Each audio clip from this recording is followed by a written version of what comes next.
Club ফুটবলে ফিরতেই যেন বদলে গেল গল্পটা, বদলে গেলেন নেইমার জুনিয়র। বিশ্বকাপের দুঃস্বপ্ন আর পোকার খেলার বিতর্কের পর সান্তোসের হয়ে মাঠে নেমেই আবারও দেখালেন ব্রাজিলিয়ান পোস্টার বয় এখনও ম্যাচের গতিপথ বদলে দেওয়ার ক্ষমতা রাখেন।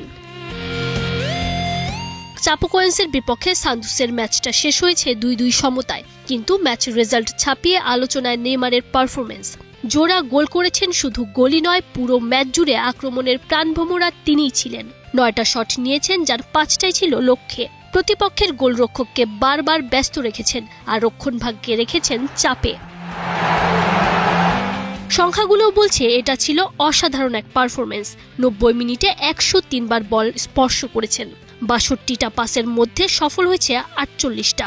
তৈরি করেছেন একাধিক গোলের সুযোগ।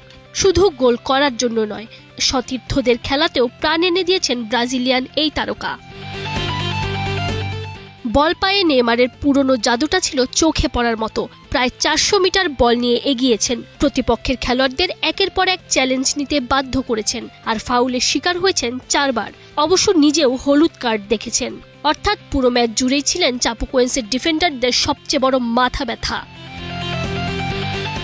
নেইমার পারফরমেন্সের স্বীকৃতিও পেয়েছেন হাতে নাতে। পরিসংখ্যান ভিত্তিক ওয়েবসাইট সোফা স্কোর দিয়েছে 9.4 রেটিং, যা ছিল ম্যাচের সর্বোচ্চ।